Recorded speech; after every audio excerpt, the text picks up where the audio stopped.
Hey, my name is Ashely Birch from Kansas City, Kansas, currently residing in Dallas.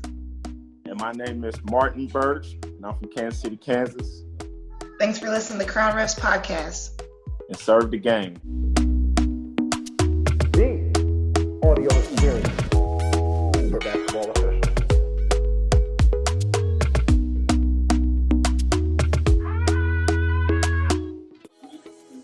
All right, so thank you for listening to the 𝗠𝗿𝗄𝗆 podcast. I'm here with brother and sister officials Martin and Ashely Birch from Kansas City, Kansas. Ashely now lives in Texas, but I had spoken to you, both of you, through 𝗠𝗿𝗄𝗆 separately, but hadn't made the connection that you were brother and sister. Ashely, you just recently posted a photo of you back on the court with the mask, looking strong. So I shared it on my stories.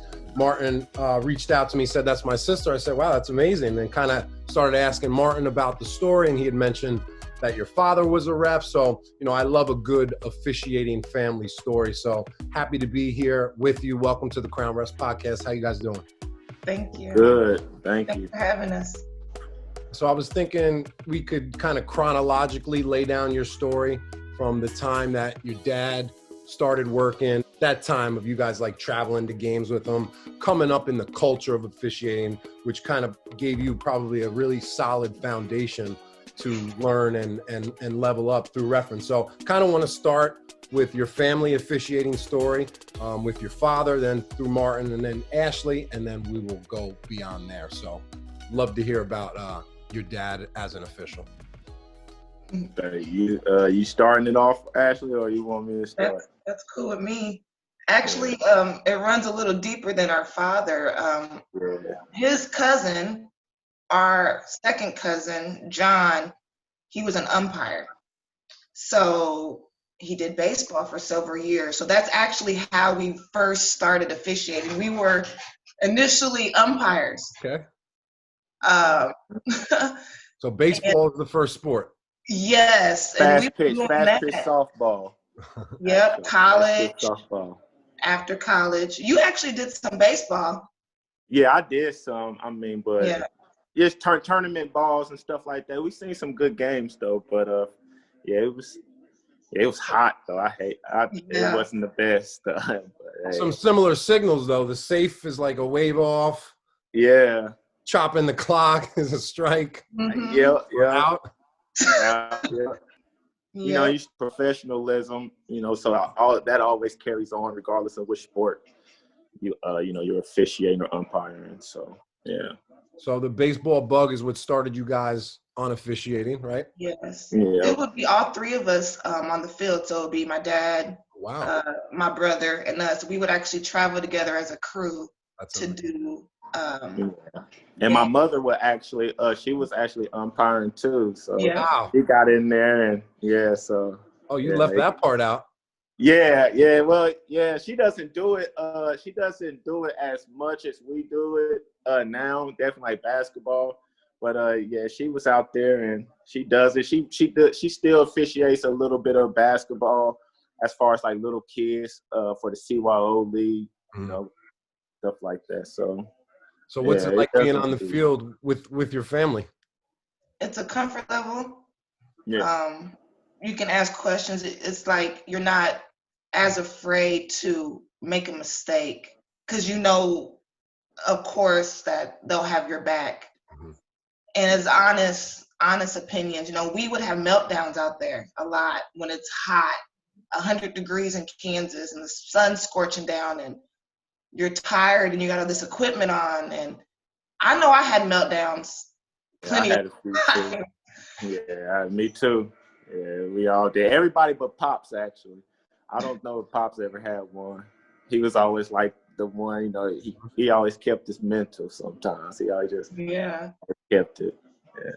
That's his job. That's what he's supposed to do, to keep the family together. When you guys, get hot or get upset, he brings you back down. So what about some stories before you kind of got certified with baseball, as a kid, maybe traveling with your father to games? Anything stand out from that time? We never really done that much as far as like, because when he was officiating, I mean, he would just do maybe like some small ball and stuff like that. We never really traveled like as kids watching him officiate or growing up. But it really kind of started. I know it started for me. I was in the 10th grade when all that, like when our cousin had introduced us to the softball, and then when we did the softball, like right after that, you know, you meet everybody.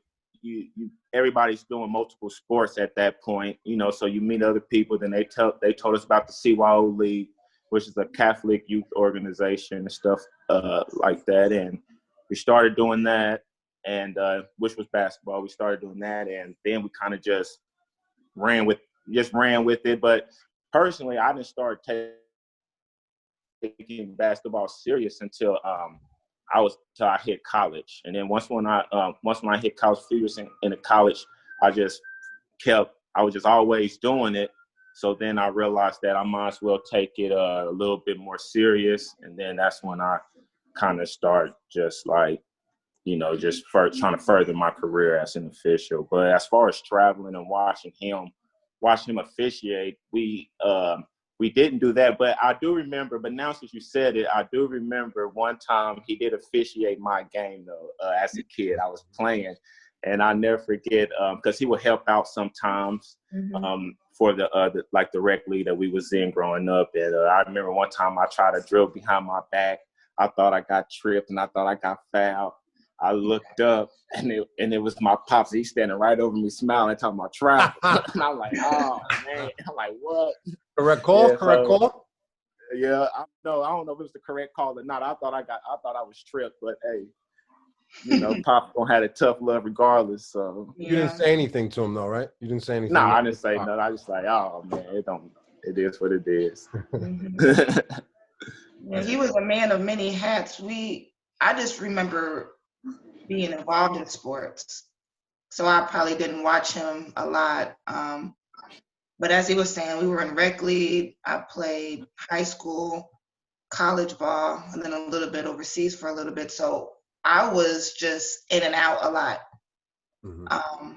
But once I came back home and got settled back here, that's when I started officiating with the fam. Yeah, talk about how your playing career in college and overseas, and then when you had transitioned to being official, how that kind of set you up, you know, in the game, gave you a good head start. Well, honestly, I always visioned myself either playing or being a coach. I always knew I wanted to be around the game. I never visioned myself actually being on the opposite side as an official. But that has helped a lot, actually, just being around the game, growing up around basketball, growing up I was the only girl, predominantly man environment. So that helped me a lot with my tough skin. As far as that, I played with boys all the way until they couldn't tell me I couldn't. Till I reached that age to where, hey, you can't play with the boys anymore. Smart. So that's definitely helped and paved my path. Ashely, I know you had mentioned your father and your uncle as your biggest influences, but it wasn't until your move down to Texas a few years back, which sort of enlightened you to the craft of officiating and sparked your hunger. Could you share about that time and some of the teaching points that you had learned through that experience? Yeah. You know, as they say, everything's bigger and better in Texas. I was able to experience that moving here. It's a totally different beast how they handle sports here. So I came here and I was just doing rec league. I found a guy, actually, he was carrying his jersey or his officiating jersey. And I was like, you officiate, man? He was like, yeah. I was like, I'm trying to find somewhere I can work around here. He was like, I got you. He gave me the number. He actually told me to show up that day to the gym. And I was like, okay, I'll swing by. He introduced me to the assigners and I started working. Maybe a few weeks later, someone else found me and was like, you need to come do chapter ball. And I was like, what's chapter ball? Because we don't call that chapter ball back home. Every state has new terms, right? And they were like, it's just high school ball. And I was like, okay, yeah, I'll do that. And so I went. I had a mentor in our chapter, and he actually helped me a lot. He put me in games where I was able to learn, he actually worked with me in the games, and we would watch the film and things like that. And so at that point, I was like, wow, this is cool, because he was actually doing G League at that point. Yeah, he would basically break down the film, and he was one of my first great mentors that gave me the courage and confidence, like, hey, you can do this. I can see you doing this. So that's kind of where it started to excel. I'll probably say 2017 is the moment the light bulb clicked and was like, yeah, this is it. Gotcha. I want to be an official. That's nice that you made the move and kind of carved out your own path and added some new contacts, kind of gave you, the next chapter in your learning. Martin, what about you? Who has been the most influential and has impacted you with regards to officiating? It all started when I started officiating for an association called 𝗁𝗵 𝗃𝗶𝗀, and I had a friend, actually. I had told him about the officiating and stuff, just how, the umpiring, just basketball, CYO. And then he got into it, but he actually jumped in and just got registered his first year and stuff like that. So, and then he had joined this group called 𝗁𝗵 𝗃𝗶𝗀. And basically I had went there and, picking up extra, got more games and stuff, picking up extra games. And I'm thinking just like weekend games, and I'm just going to be officiating, maybe getting some money going on about my business. But what had happened was I went to go officiate, and, I know the game and stuff like that, played and whatnot. But, I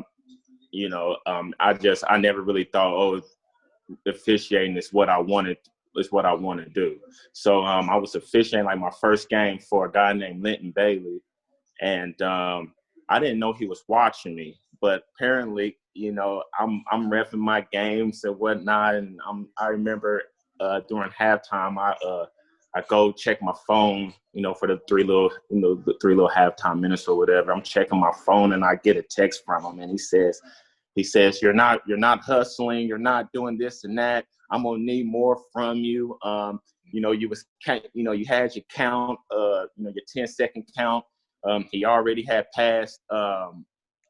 He was still counting after he had passed the half court line or whatnot. And I was like, I started looking around like, where are you and stuff like that. So then after that, I was just like, well, somebody's watching me and stuff like that. So then then he finally, after the game or whatever, I met him or whatever, and we just talked, and he just kind of told me about camps, coming to camps, stuff like that. So then I went to a few camps, started seeing like what they was doing, started learning some stuff, and then that was just like the little spark.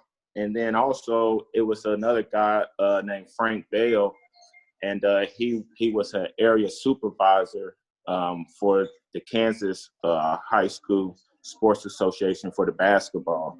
And he had seen me officiate. And, they're always looking for new officials as well. And he said, hey, you got to, and he just came up and said, you're a really nice official. You got a nice game. You got a nice feel for the game. You should come and, get certified for Kansas, or, and come to some area meetings and stuff like that.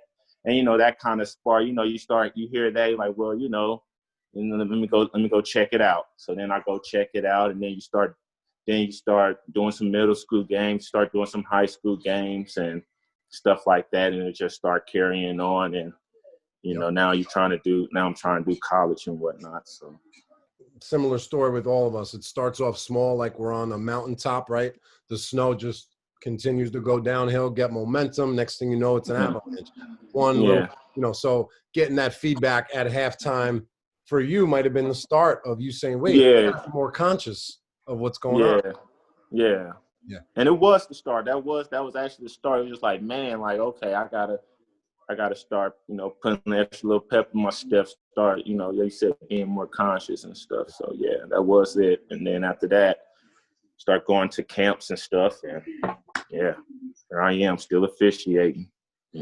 Glad to have you guys. Glad to have you. Yeah. What about you, Ashely? Who has impacted you the most through officiating? I would definitely have to say Mr. Mike Tanko.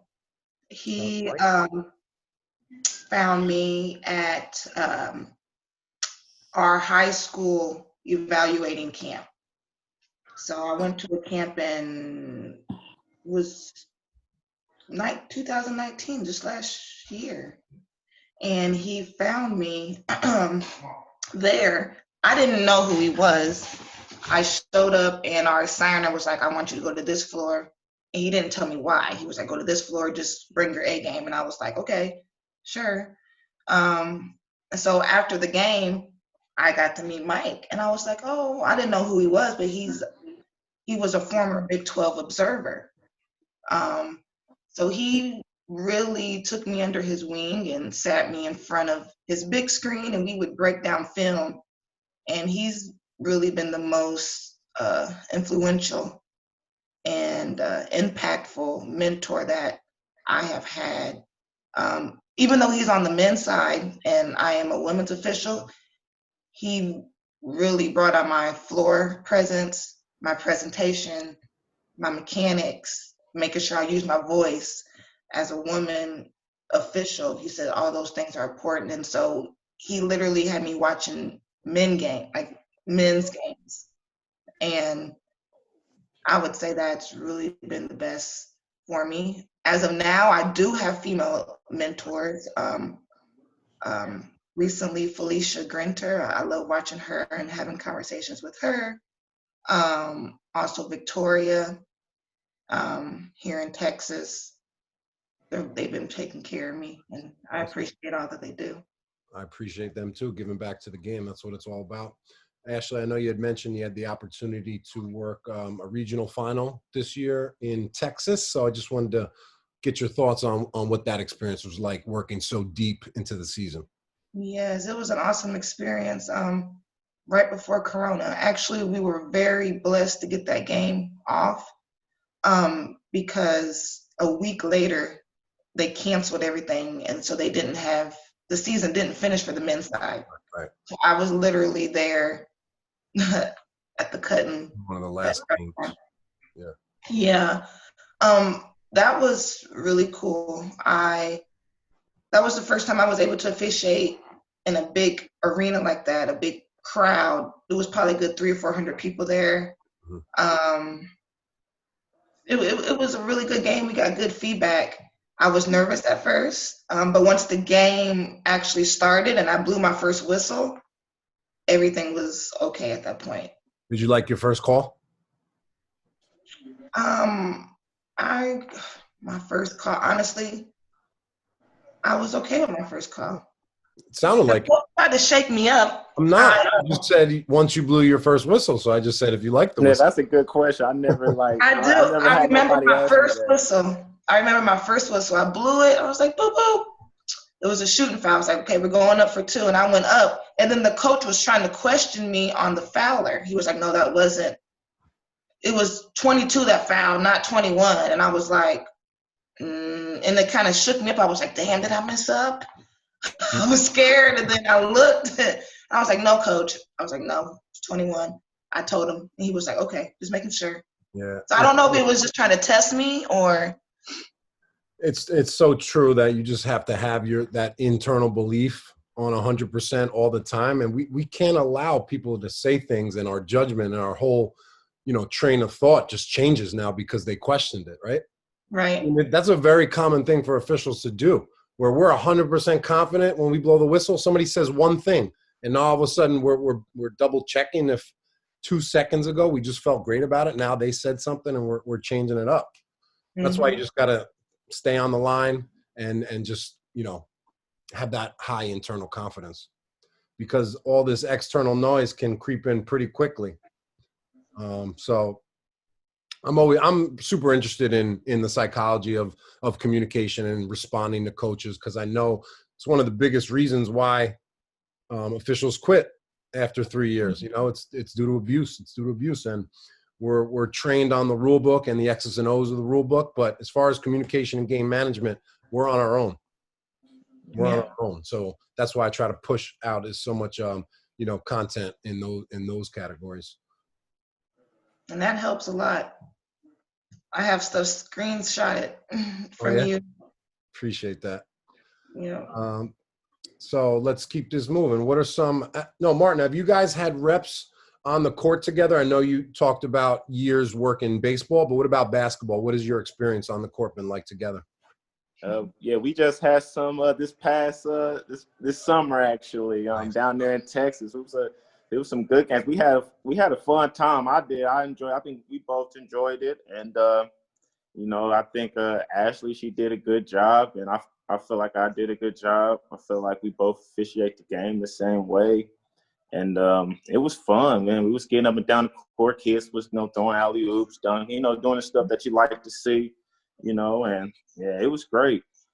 Martin, and then we'll get to Ashely. So you traveled down to Texas to visit and work or what? It was both. Yeah, visit and do some games. Yeah. Good for you. Yeah. Ashely, what about you? What was it like working with this guy? I enjoyed it. I've seen him work, but I haven't had the opportunity to work with him since we have actually grown and we take the game serious now. It's a whole different mindset when we step on the floor. So we had a pregame. We talked about the things we wanted to work on, and things of that nature. But like he said, I truly enjoyed working with him, and we were able to take some lessons out from the game, talk about it on the way home in the car.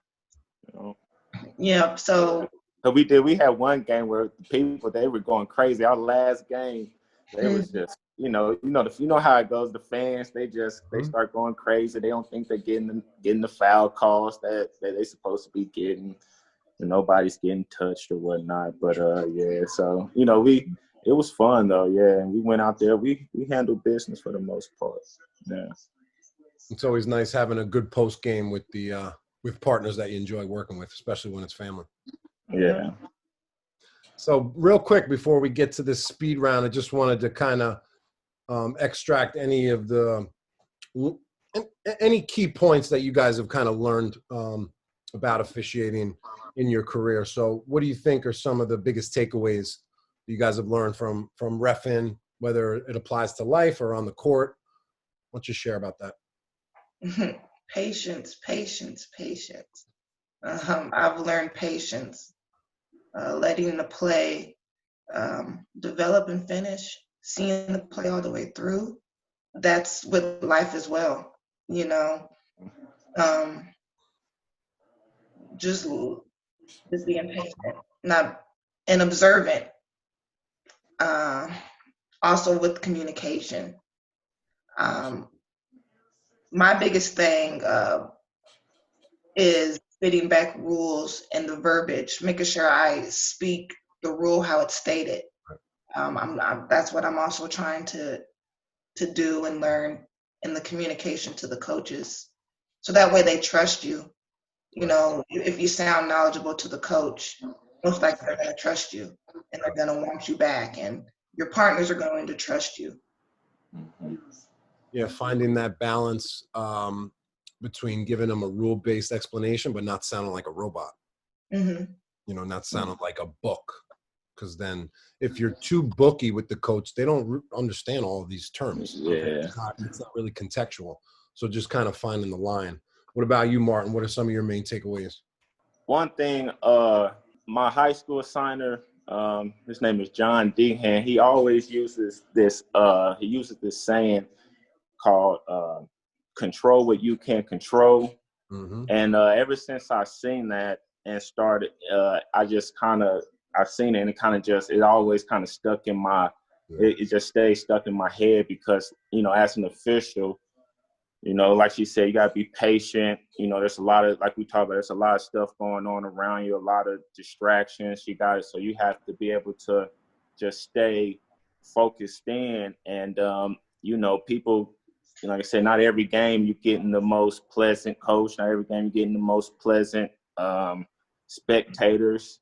And, it's easily to sometimes to get upset and react and try to, you know, say something back, but it's never going to help the situation or what, you know. So I just kind of, with that being said, I just know that saying always sticks in my head, because when I go out there, I just always make sure that, you know, of course, outside of communicate with my partners and just, you know, the gameplay and just managing the game and making the correct calls, I just always try to just, like I said, control what I can control, stay professional, you know, talk to the coaches when needed. And, you know, and even outside of life, you know, just not getting into too much outer distractions, just control. Basically, it's self-explanatory, controlling what I can control, you know, staying on course, you know, and that's just kind of my mindset. And then just as far as like the officiating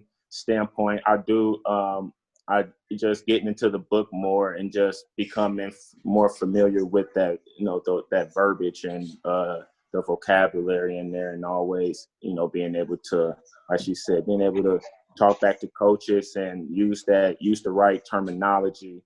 And I still work on it today, because sometimes, you know, I feel like I'm getting better with it, you know, and then it might be one word that I probably either shouldn't have said or could have used something better, and then, you know, that might have, now coach like, oh, he might try to take it, you know. But sometimes every time you talk to them, most of the time they always trying to take they try to flip your words around, you know, to their own perspective. But that's a goal, though. I want to be able to say what I say and like say something good and say something that's like, you know, within the rule book, to where they can't even flip it. You know, you just like, even if they don't even know what I said, it's just like, man, that sounded so good.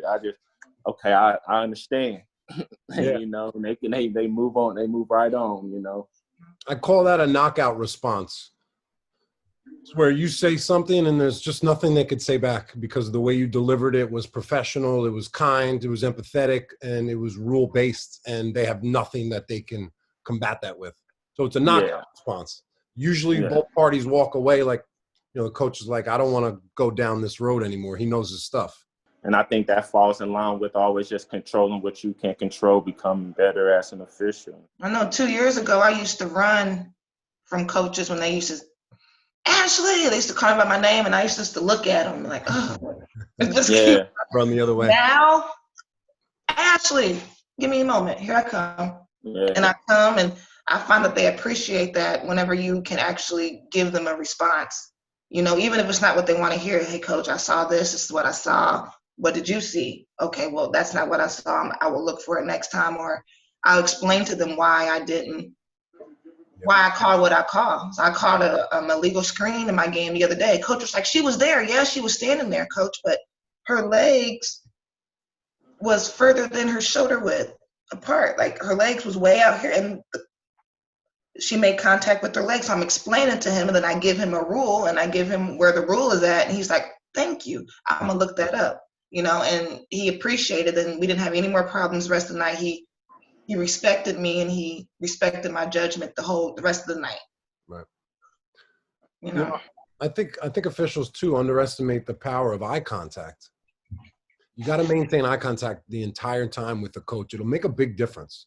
When they're talking, you're looking right in their eyes. When you're talking, you're looking right in their eyes. A lot of officials look down, they look over, and I think it actually makes a difference. The coach might use that as leverage to say, all right, this guy's not as confident as he thinks he is. He doesn't know as much as he thinks he is. Like, again, very simple. We all know this. It's a common rule in life, right? You look the person in the eyes, but it doesn't happen all the time in officiating, because there's a lot of fear with approaching coaches. Let's face it. That's not being confident. We're scared sometimes to go talk to them. Yeah. I know I used to be, when I wasn't confident with myself, or that I didn't know something, I would be like, oh no, I don't want to go talk to him. I really don't know what I'm going to say. Right. Yeah. I also think that comes with time of just working, and then like the better the games you work, the more professional the games become. When you work, I think you start being able to, you know, you start being able to add that to your game as well, because it's part of it at that point. At that point, you know, you got to be able to communicate, and you got to be able to have something to say and know what to say, not just anything, though, as well. But, you know, you got to be able to know how to communicate. Yeah, and we always look at our plays on film and look at how, you know, our court presence looks, but how often do we analyze our communication and our conversations that we have with coaches? Oh, if I just would have said this differently, maybe it would have played out a little bit different. So it's always good to analyze that part of the game too, and what we could have added or subtracted to get a better outcome. Yeah. Yeah. And also having a routine. I've learned this, well, last year I implemented a routine that I do, you know, a self-talk that I do to myself before the game. When I'm on the court, when they're warming up, it's another self-talk. I'm looking at the players. I'm making sure everybody's equipped. Just routine things. Can you no matter what level. Self-talk? Self-talk. Yeah. Sure. Self-talk. I self-talk to myself every play. Are they legal? Good defense. I do every. I implemented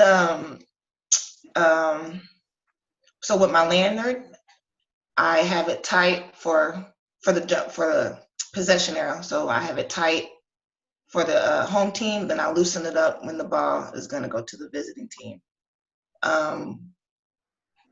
Yeah, just getting into a routine that I do every game. Some mental preparation. I like your self-talk on the court, in the moment. Legal, foul. You know, like just kind of coaching yourself in those moments. Very important. Anything else we want to add on this? I know we went off on a little communication thread, which has been really good. Is there anything else we want to add before we get to our speed round? I don't think I have anything. Me neither. All right. Well, so I have a series about eight or nine questions. No rush, but we want to push the tempo a little bit. I want to get out on the fast break, get you guys some alley-oops and some scoring opportunities. First question is for Martin. Martin, have you ever watched Ashely work a game and got ticked off at a player, fan, or coach based on how they treated her? No, but I've heard. I haven't watched the game, but I have heard of a crazy coach approaching her like real disrespectful. But of course, I'm all the way in Kansas City, and so I didn't hear about it. But when I didn't see it, but when I heard about the situation, yeah, I mean, of course, I got upset. I mean, you know, and you know, I mean, when we ref last time, you know, this summer, I don't remember exactly getting ticked off or anything, but you know, when people be tripping, you know, when people start talking, you just like, okay, just, you know, in the back of your mind, just watch out now, because you know, you just don't want to make sure nothing crazy to happen. You know, nothing crazy happens, because you know, like I said, that is your family and stuff. So you just, you know, it's in the back of your head, but you know, I'm not. Yeah, I haven't had it. Good for you. I like that you're maintaining your self-control. Ashely, I want to roll that out to you. Have you ever felt aggravated or bothered watching your brother get yelled at? I haven't seen him just getting yelled at. That means he's doing a good job. I actually snuck in on him and watched him when he went to college camp here.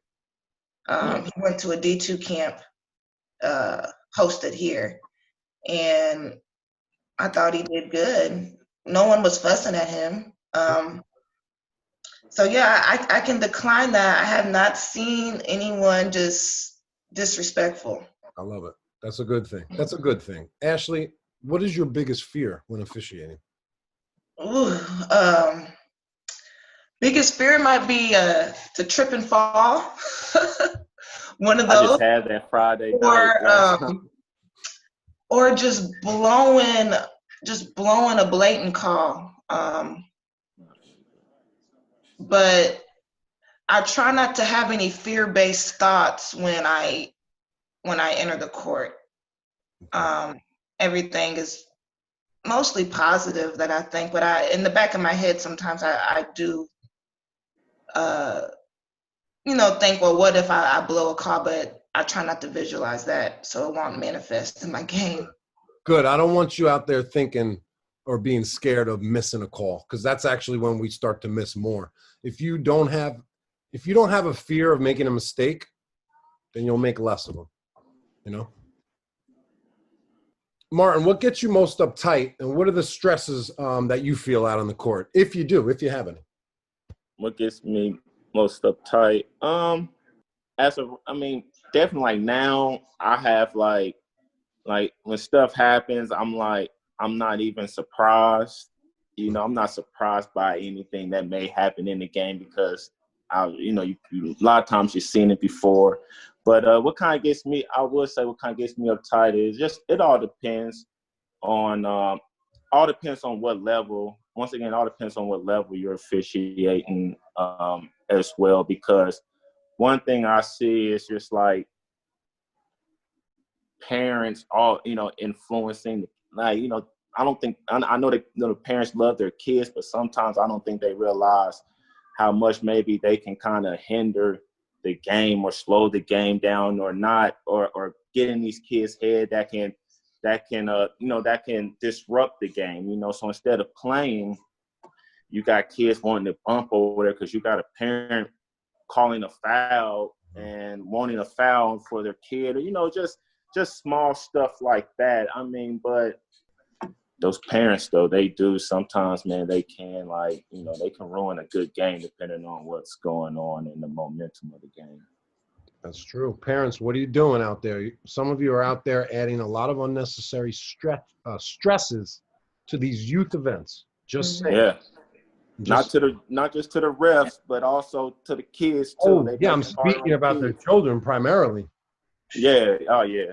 Yeah, I had parents yesterday that was yelling, "Don't listen to the coach," like telling their child that, and I'm just like, man, don't listen to him. I know, but this gets back to what you said, Martin. Control what you can control. That's out of our control. It's out of our hands. Yeah. Yeah. You just see it. It's just like you just shake your head. Like, I know. Ashely, I got something for you here. What is the biggest thing that you want to add to your game this season? Biggest thing I would like to add. I would probably say clear and precise communication, and I would like to remove any self-doubt that I have. But adding, just make sure that my communication is clear. I told myself this year I want to read that rule book from front to back. Not just pick points that I'm weak at, go to the definition and go to that rule and do things that way. But I said I wanted to read the rule book from front to back this year, and just perfect my mechanics. For instance, last night I had a foul on a 3-point shot. Basket went, but my mechanics was everywhere because that's not something that I practice. Just that, It's a layered play with a lot of different signals. Foul, mark, foul, score, count it, report. I still haven't found out the correct way to do it. I felt off because I was like, oh, this is not something that I practice. So practicing those off plays that you don't get too many of. Yeah, it's not, I've never found it in the book, the exact sequence of signals on a 3-point make. I mean, it's kind of up to us to just piece together. I think you did it right, Ashely. It's a mark, right? Attempt. Mark. Foul. Or foul. In the air. Basket's good. Now it's a make. Hold it for a second. Score it at the spot. Count the basket. That's good. Good. White, 22. Hit. We got one. Right. There you go. You did it. Yep. So score it. Basket's good. Then you report it. But in the moment, like, it's great that we're doing this now, but in the moment, it's a lot of different things. Important. Slow down. And then you got to make sure you do it like in a timely manner, because you know how they, you one little second off or whatever, people may think, well, what she got, or so that, you know what I'm saying? Sometimes you got to. I do know what you're saying. I do know what you're saying, but I think in this case, having to do it in a timely manner might rush us. And in this case, this is not something we need to rush. It needs to be done slowly, or else we're going to mess up. Yeah, that's true. Yeah. So just try to put a little space between each signal. So it's just not like, like 4 in a row, right? Like I look at it as when you're playing the piano, just like a sustained note. Just hold it for an extra second. Okay, you can slow down because the game was not going to start until we put the ball back in play. So it's whenever my mentor tells me when you report, it's your floor.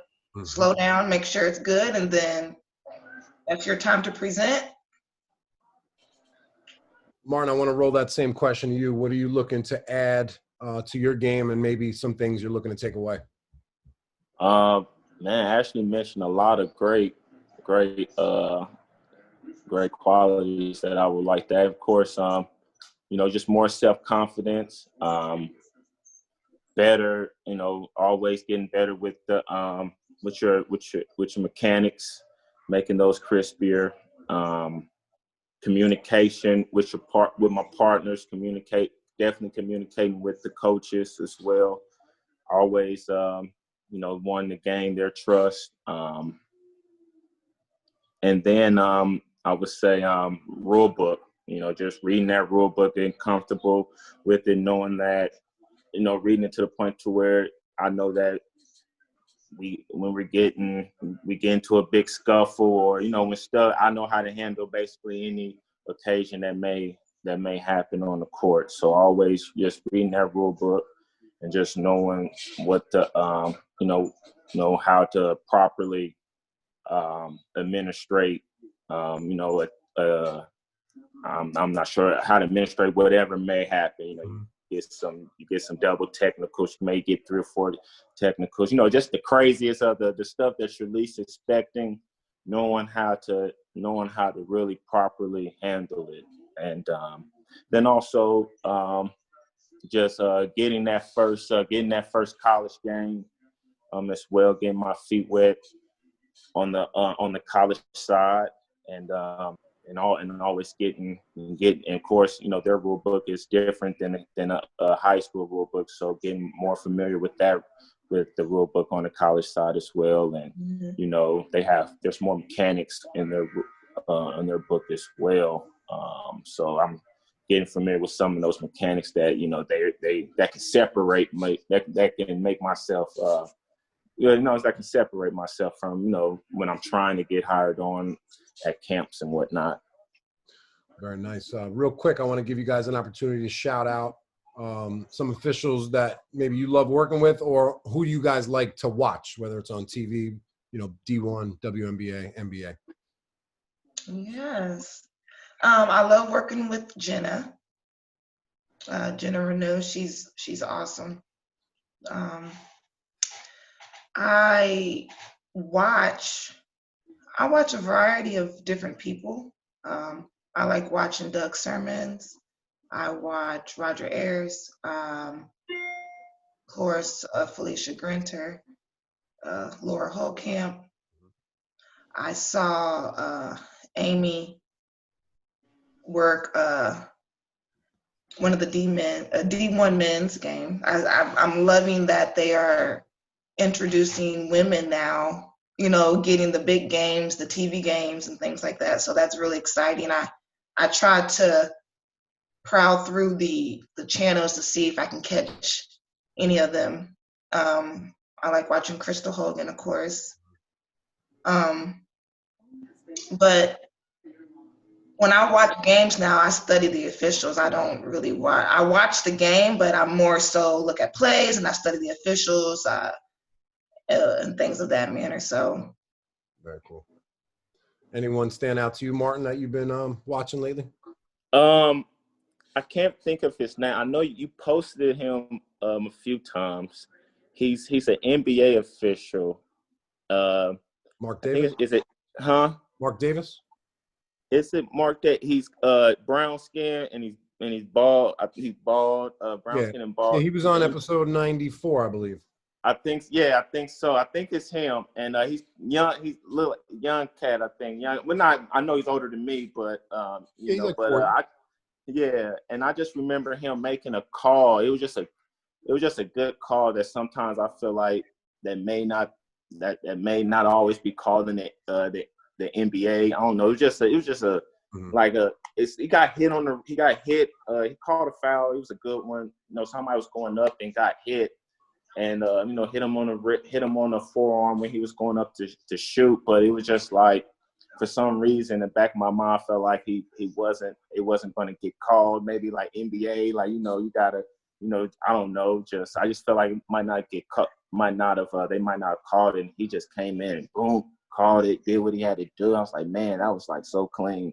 And like ever since then, like I don't know. I kind of, when I look at when he's on the court, you know, I really do look at him and just see kind of what he's doing and how he officiates. Because yeah, I don't know. I just like the way he officiates. Shout out to Mark Davis. He dropped a lot of gems on episode 94 and 95. If you haven't listened, please go check it out. Last question, with regards to, I mean, this is how we all connected, right? With regards to Crown Ref's social media content, IG stories, newsletter, videos, articles, podcasts, what can you say to the basketball referees out there looking to take their game to the next level and grow their skill set? Why should they be tapped into the Crown Ref's platform? I think you don't stick in one lane, you touch a variety of different lanes, which different people can connect. You're very precise, to the point, clear cut. I think that anyone that is wanting to take their game to the next level, they have to tune in to some type of platform like this. I know there's things you can do, and also having a mentor. You don't have to have just one mentor. I think it takes a team to be successful. You know, having a mentor that's maybe still officiating, having a mentor that's not officiating anymore, those things definitely help, because we're all busy. You know, we can't expect one person to answer all of our questions. You have to do self-research, answer the things that you can't answer, and then, you know, seek clarification for the things that you don't have the answer for. I have a friend. He doesn't have any social media, but he knows about your page and everything. He I guess he still checks your stuff out. So yeah. Cool. Yeah. I appreciate it. I don't know how I ran across your page, but I did, and ever since then I haven't looked back. Yeah, me too. Yeah, I do. Now.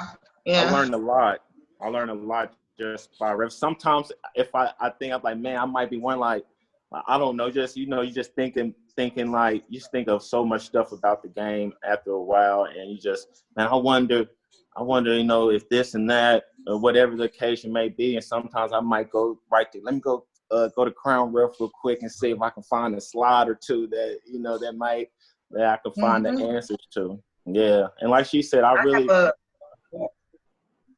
was just saying, like she said, like I really like, you know, it's just not rule book and just like, you know, basic stuff. Like, you know, one thing that stuck out to me, I think you posted you was talking about how to communicate with coaches, and I think you posted like one of the ways was asking, well, what did you see? You know, like, you know, what did you see or whatever, and that sticks in my head. Because I felt I've never asked the coach, what did you see? And now I'll go, I'm like, well, coach, what did you see? And I'll go and I'll ask them what you see. And they'll say, like, well, you know, I had this and that, and blah, blah, blah. And it kind of, and me, and it works, because I'm asking them. I'm not coming in there saying, no, but that's not what happened. And I'm saying, what did you see? I'm allowing them to tell me what they believe is right.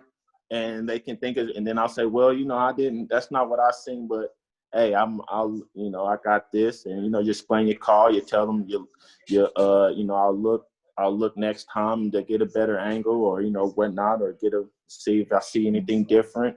And but that's just like just to bounce off what she said, that's one of the best things about it. Like, you just learn how to really become an official, not just, you know, I've seen people, they know the rule book and they coming out here, but they don't even know how to communicate with people. They're ready to tee people up. They're ready to, you know, just there. So you really like just how to really become like a real well-rounded official, I would definitely say they need to tap into Crown Refs for sure. Well, I appreciate you saying that. It's funny what you said about asking a question. We never thought about asking the coach a question because we think that they're here to ask us questions. Yeah. So that dynamic was never really introduced to a lot of people. Oh, I can ask the coach a question. The coach is calling you over because they want to vent and they want to talk more. So Yeah. you're enabling them to do that, but you're kind of getting that first, response off and saying, what did you see? Tell me what you saw. I'm actually interested in what you saw. Tell me. And now I can listen. They can vent, and then we can say bye and keep the game back online. Yep. And coaches do appreciate, sometimes you're like, hey, coach, I may have missed that. And you don't know how far that can take you. Mm-hmm. Yeah. And they look in shock. I had a coach. I said, coach, you know what? I may have missed that. I may have gotten the second contact because that's what I saw. And they looked at me and they was like, well, at least I appreciate you saying that. And they tap on the shoulder and they say, and they're going about my business. And I'm like, That happens. That works a lot too. I've noticed that telling me I might have missed it or whatever, that you're the first, they like say, you're the first rep that admitted that, what I'm saying, that you missed one or something. They look, because, we like to say no, and because we miss stuff, and sometimes we looking right at it and don't call it. And, I mean, as bad as that sounds, I mean, depending on, what it is and the severity of the contact or, how bad, whatever may happen, but, yeah. Oh, make no mistake, coaches, the number one response for coaches, and I think coaches have been polled on this, is when a ref admits they're wrong. So, you have that one in your pocket. You get one a game for each coach. You can use it if you do it in a genuine way, and most of the time it's going to be effective. Yeah. I just like to keep it in the pot. I don't like to take it out of the pocket unless you really need it. Yeah, exactly. Yeah. But all right. Well, I really appreciate having you guys on. It was nice spending time with you, hearing about your story. Best of luck to you guys in the future. Best of luck this season. Hope you guys stay safe, and we can do this years from now. Yeah. Thanks for no problem. Yeah. Hey, if there's any way you can hook us up, just slide up there and officiate a tournament or two. I'm down. I know she'll probably be down. If you can make something happen. Yeah, I was thinking the same thing from you guys, since your state is up and running and my state is shut down. Oh, it is. You're welcome from here. I can set that up. You let me know. Thank you, guys. Appreciate it. You no have any problem. questions for me? No, just thank you for your time and the opportunity. We appreciate it. Feel free to reach out. Any questions, I'm happy. If you want to send plays, I'm happy to look at them. You guys let me know. All right? Yeah. No problem. Appreciate it. And once again, I'm very grateful to that you guys listen and support, and have a great weekend. You too, man. Happy holidays. Thank you for listening to the Crown Refs Podcast. Serve the game.